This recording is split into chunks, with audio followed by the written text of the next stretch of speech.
What's up, everybody? Welcome back to your favorite New York Jets subscription podcast, Badlands. I'm your host, Joe Caporoso. Saturday 12 pack, Jets, Jags, Tank Bowl predictions, a couple other thoughts to wrap the week. Got my Badlands catch shirt hand delivered from Paul last night. Had a nice team meeting with the gang. It was good to be together with everybody and talk about some of the exciting stuff we have on the way next year.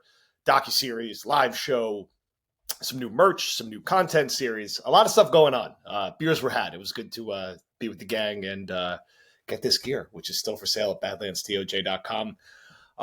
It's a bit of an unconventional programming week for us. As you can see, I've been on the road a little bit around the holidays to close the year out. So we had some funkiness when we recorded War Room, but we still got a nice segment.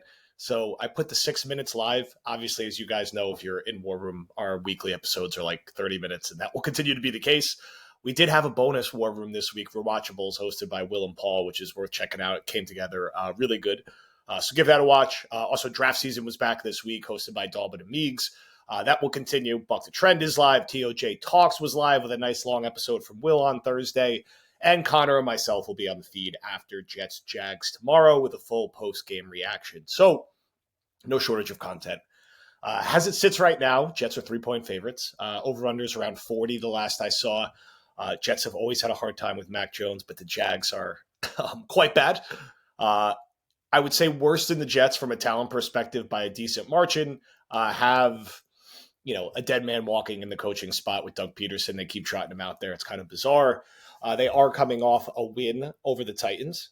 This is easily what will be the most critical game for the Jets draft position, whether you care about that or not, right? Everyone is clustered together at 3-10. Raiders and Giants have a slight leg up at 2-11. Jets' next two games are against good teams, the Rams and the Bills. I think they're highly unlikely to win either of those games. Effectively, if the Jets lose this game, I think they'll probably pick in the top 4. And if they win this game, they'll probably pick more like in the 8 to 10 range. Week 18, I think will be a coin flip at home against Miami, who I don't think will be playing for anyone at that point. How I root and how you root as a fan obviously has no impact, or the Jets would have won a lot more games. I do get Jet fans who are a little more proactive in not minding or rooting for a loss in this one. They're not playing Miami, they're not playing Buffalo. Like, there's no rivalry with the Jags, and there's not much glory in beating this version of the Jags if the Jets go out and win.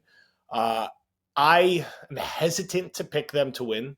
12-pack is 8-5 on the year. Although the Miami game was a little closer than we thought.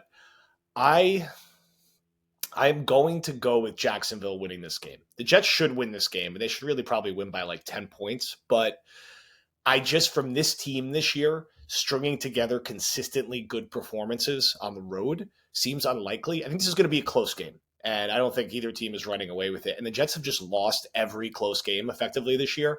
So to me, this feels like a game that will go over. I think it goes over the 40. I think it's like 20-20 late in the game. And the Jets do what they do and lose a close game late. I think Rodgers will play well. Jags defense is nothing to, write home about. I think Brian Thomas is going to feast on a couple backup Jets cornerbacks if he gets some opportunities, even though Mac Jones kind of stinks. But the Jags, I think they'll put, up enough points. And I'm going to say that the Jags are going to win like 23-20 or 23-21. When I put my underdog picks in, over is for Garrett Wilson, over is for Brian Thomas Jr., over is for Anders Carlson knocking through at least 2 field goals. That's what I went with. Make sure you use promo code Badlands and tail there. Get that deposit match. It sounds like there's a chance Breece Hall is going to play, which to me is absolutely insane. Like, do not push him. Just play Allen and Davis. Like, don't have him flare up a nagging injury. Eccles will be out. DJ Reed will be out. Some questionable offensive linemen with Moses and AVT. I think Moses will probably push through and play. So Jets are banged up. Jags, they shut down Evan Ingram. Obviously, they've been without Lawrence for a bit and have just had a very, very ugly season. This will be a likely very ugly game between two bad teams. Now, if Rodgers plays like he did last week, the Jets win this game. I think he'll play pretty well. I don't know if he's going to be at the exact same level, but certainly a world the Jets just go out and win like 27-7 or 27-10. But it's been so long since we've seen them do that, I can't naturally pick it. And I think that they are going to lose a very close one. and then have a couple ugly games against the Rams and Bills before potentially, stealing one week 18 at home.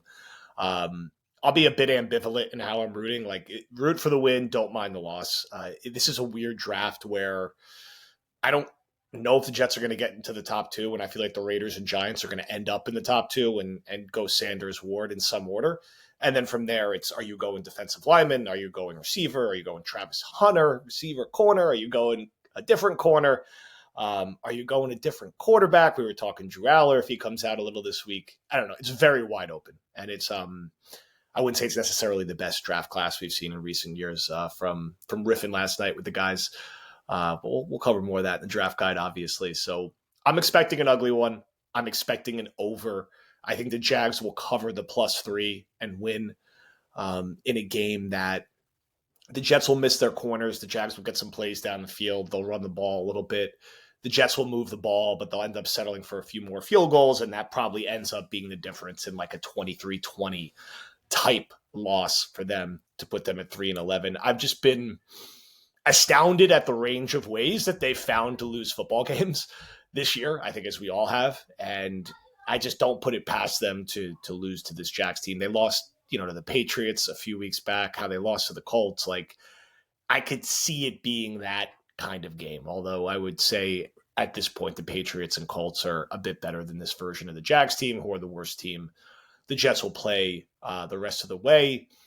Beyond that, not too much other news, really kicking around the team. I think it's waiting and seeing with how the coaching search shakes out. I think everyone is starting to, rally around who their preferred candidates are. I'm generally trying to keep an open mind. I think we've talked about this a lot on War Room, and we'll continue to talk about it going forward. I am very pro Vrabel. I know it might be a bit of a long shot, but I think the Jets will be in the mix. He'll get an interview here. I like Aaron Glenn.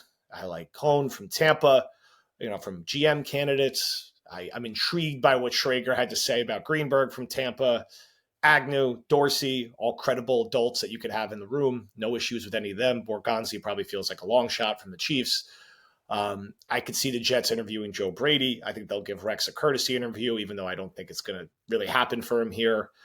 I don't think Kingsbury or Ben Johnson are going to happen here. I don't think Monken's going to happen here, which we've talked about a bit. So, I think they're going to cast a very wide net, but I don't think we're going to have a real answer for a bit. There's still 4 games left, and let's see how they finish out. I think you want to see more positive things from Olu Fashanu. You want to see more positive things from Will McDonald. You want to see guys like Stiggers and JBC show a little bit on defense if they could be rotational backups, going forward next year. Maybe a nice game from Leonard Taylor up front would be encouraging. You want the offensive line as a whole to continue to play well. If Hall plays, I hope it's in very small doses, and they're still mixing in Allen and Davis, particularly in the passing game. I want Garrett to get up over 1,000 and, get in the end zone. Devontae's played well, which has been nice to see. I'd like him here, even if Rodgers isn't ultimately here next year. I still think he's pretty damn good, and having Wilson and Adams at receiver is nice. I'm not expecting Corley to be active, and if he is active, I'm not really expecting anything. It's kind of been a lost year, which is a bummer. Without a doubt, to have a pick that high in what was supposed to be an all-in year and get no contributions there. Want a guy like Tittman. I mentioned the offensive line already, but he's had a really good year, to finish out strong, stay healthy. So let's see. The Jets offense was good last week. I mean, they had to settle for a few more field goals than you'd like to see, but better than we've seen in recent weeks. It's a bit mind-boggling to me that this team has not hit 28 points yet. Like, today's NFL, like, you need to score 28 points or more to consistently win. To not be able to get to 28 points when you got to 30, I think 3 times last year, that's troubling. So, if the Jets get to 30, they will win this game. If they just hover in the low 20s, I could see the Jags doing enough on offense, or the Jets making a special teams mistake or something where they escape with this one. So, if you're rooting on the draft standings, you're keeping an eye on the Giants, who are probably going to get killed by the Ravens. You're keeping an eye on the Raiders. You're keeping an eye on the Titans. You're keeping an eye on the Browns. You're keeping an eye on all these the Patriots, who I could see maybe giving the Cardinals a bit of a game. They've been falling off lately. Let's see how these final, draft standings come together before the Jets are going to go back home for a game against a Rams team who's going to have a lot to play for coming off their Thursday night win. And then, in Buffalo will be playing for seeding in some shape or form. I don't think they're going to get the 1 seed, but, they're sorting it out with Pittsburgh. If they're going to be the 2 or 3 seed, they're going to be playing a win in that game. And certainly there's no loss of love between the Jets and the Bills. So I think those two, you're going to see the Jets be meaningful underdogs. So let's see. So like I said, post-game reaction from Connor and myself. New flight plan coming from Zach on Monday. Expecting a little bit of a interesting article to hit over the weekend from The Athletic that he'll be speaking to. After that, other guys Monday, podcast from Connor and myself Tuesday, normal War Room Wednesday, draft season, flight plan, TOJ talks, buck the trend, all that good stuff. Stay tuned as we get a little closer to the offseason for more information and timing on our live show, which will happen sometime after the Combine and before the NFL Draft. That's your window, and it'll be in the greater New York area. DocuSeries is likely to run 2 episodes per week for 3 weeks right after the Super Bowl. We just got to lock in a couple more details in terms of when and where we're recording, who's going to be on, but really excited about that one, and definitely a time to jump to War Room if you have not yet. Thank you, everyone, for listening. I am picking the Jets to lose in this one, risking my 8-5 12-pack record. But let's see. We'll talk to you tomorrow after the game.